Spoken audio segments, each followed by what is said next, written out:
I'm going to talk about levelling up in 1 second, but let's talk about the election results in Wales last week. They couldn't have been much worse for the Conservatives, could it have been?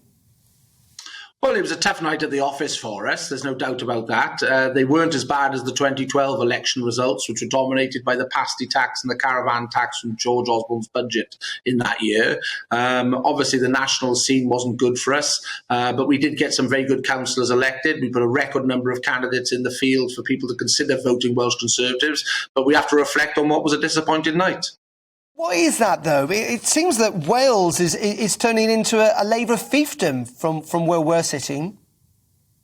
Well, the Welsh Conservative brand was a very strong brand in the election, but it was the national scene that obviously did for us, if you like, on polling day. And we've got to work hard now through the summer to win the confidence back of people who maybe sat this election out and didn't turn up on polling day, who might traditionally vote Welsh Conservative. As I said, we put a record number of candidates. We were the only major party to grow our candidate base here in Wales. 669 candidates fought this election for us. But I'm not trying to gloss it over at all. It was a difficult night at the office.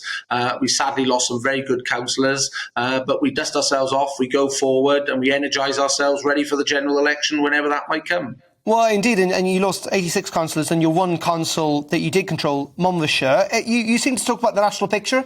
You're alluding there to the Prime Minister? Well, let's not forget we had a really good general election in 2019, returning a record number of MPs that was led by Boris Johnson. We had a really good Senedd election, which is the Welsh version of the general election last May, which we increased our foothold here in the Welsh Parliament, a record number of new MSs being returned with a record share of the vote, accepting that last Thursday wasn't a good day at the office for us. And that's why, as I said, we've got to pick ourselves up, dust ourselves off and get back onto our winning ways that we had in 2019, 2021, and learn the lessons from last Thursday.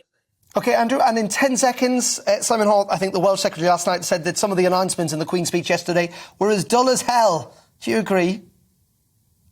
Well, it's for the government, obviously, to put its programme before Parliament and therefore answer the questions that the people are asking of it. If they don't answer those questions, then they're going to struggle at the ballot box. I'm excited by some of the proposals on the table, but it's for the parliamentary party now to come together, get behind the government and make sure that we build a positive agenda so people can have confidence when it comes to cost of living and other matters that are really important to them.